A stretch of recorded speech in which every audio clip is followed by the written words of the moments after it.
let's talk about my April hopeful TBR.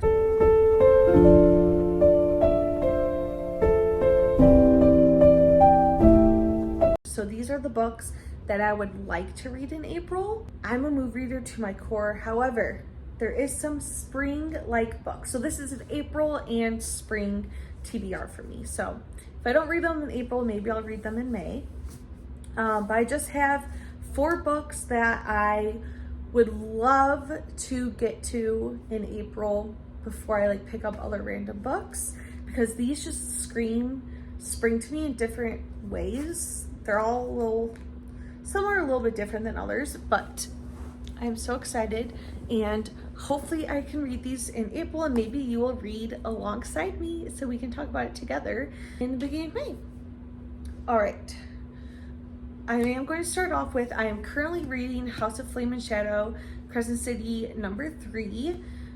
If you saw my previous video, you will know that, which is my March wrap up. If you haven't seen that video, you are more than welcome to go see what I read in March and chat with me about Crescent City and other series. I'm going to start off with, and again, I mentioned this in my last video, I am going to be slowly rereading ACOTAR until October. I don't plan on reading all of ACOTAR in April or in May. I plan on just reading one a month. So for me, April, I would like to reread A Court of Thorns and Roses. Everyone here, if you are watching, knows these books and I probably guarantee read them. If you have not read them, they are the gateway drug to romantasy reading. And this series is what started me reading years and years ago. This will always be important to me to talk about because the characters are just so good and I love it. So I will quickly tell you what ACOTAR is about if for some reason you've never read it yet. So ACOTAR is about Feyre. She is a 19-year-old human who lives in the human realms. The human in these realms are very afraid of the fairy, which they've heard about but they've never really seen. She kind of lives on the border in her little town. She hunts for her family, and one day hunting, she kills this wolf, and then this other wolf comes to her door, and you find out that is not a wolf, and she didn't kill a wolf, it was a fairy. And like I said, all the humans are terrified of fairies. This fairy, Tamlin, says, since you killed my friend, you must come live with me. And she has to go to the realm of fairy. So, also, backstory, this is considered a Beauty and the Beast retelling. Again, if you've never read the series before, I will say book 1 is so much different from the rest of the series. I would even say the last 100 pages of book 1 is so different from the rest of book 1. A lot of people say you have to get through this book to read the rest of the series and it gets so good. Book 2 is amazing, and I don't disagree, book 2 is amazing. However, book 1 is also amazing. You have so much backstory. You fall in love with the characters, and the ending is just insane. I'm so excited to reread this series and bring you guys along with me. Oh, it's just so good. I'm so excited to be back with my favorites, and my girl Nesta, I'm waiting to reread Silver Flames, but we have a little while until then. Next, Sorcery of Thorns. I believe this is a YA fantasy. I don't think it's adult romantasy. I've owned this for years. I know I'm going to love it. I just don't know. I never picked it up. So let's read the back together because I literally bought this years ago and I'm trying to remember what it's about. So, all sorcerers are evil. Elizabeth has known that as long as she has known anything, raises a foundling in one of Ostermere's great libraries. Elizabeth has grown up among magical grimoires that rattle beneath iron chains, capable of transforming into grotesque monsters.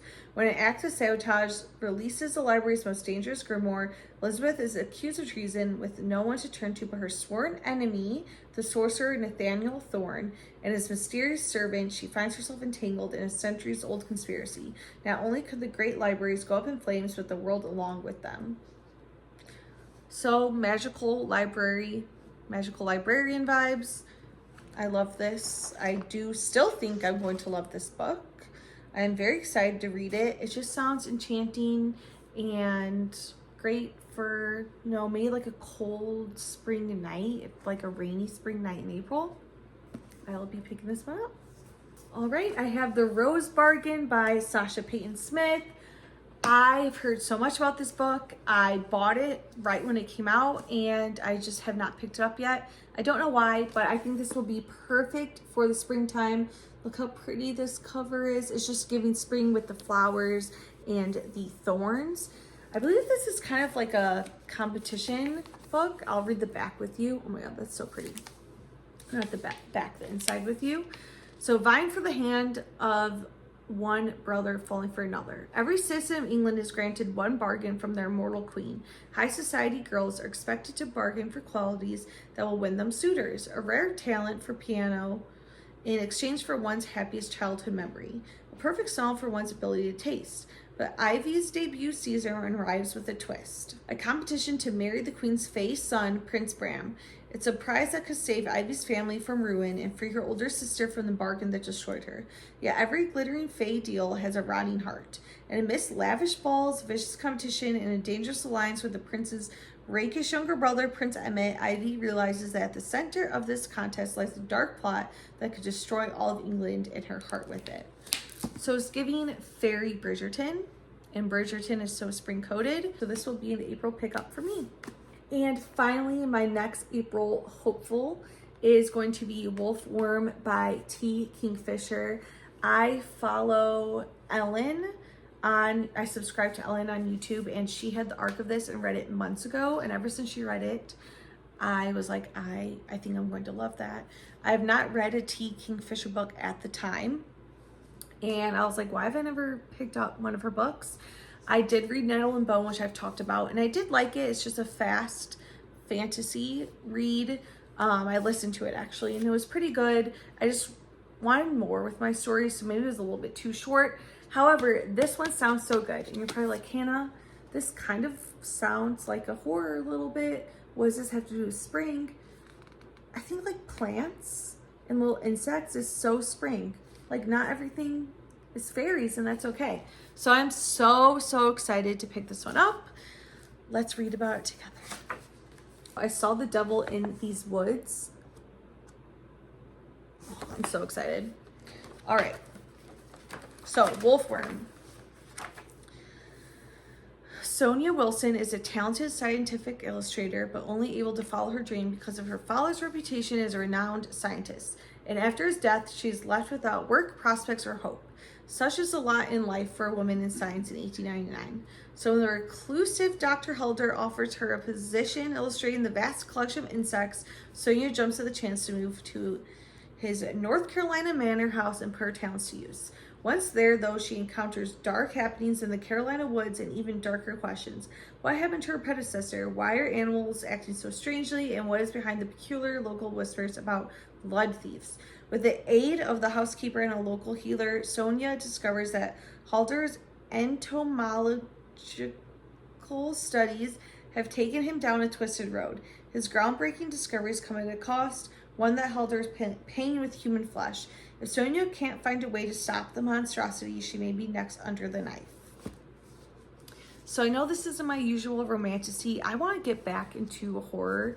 I do love some horror books. I just haven't read them in a while. And this was a yes for me, and I'm so excited. I'm hoping this propels me back a little bit more into the horror books. I will always be reading romantasy every month, but maybe I can sprinkle in some horror as well. This sounds so good, and this is giving gothic, dark spring vibes to me. I'm so excited to read it. I can't wait to tell you about it. And it's giving body horror and botanical horror. I don't know if that is what happens in this book. That is just what my assumption is going to be. So Wolfworm by T. Kingfisher is my last spring and April hopeful for my reads. All right, if any of these sound interesting to you, maybe you can also read them in April and we can chat about them next month. Bye.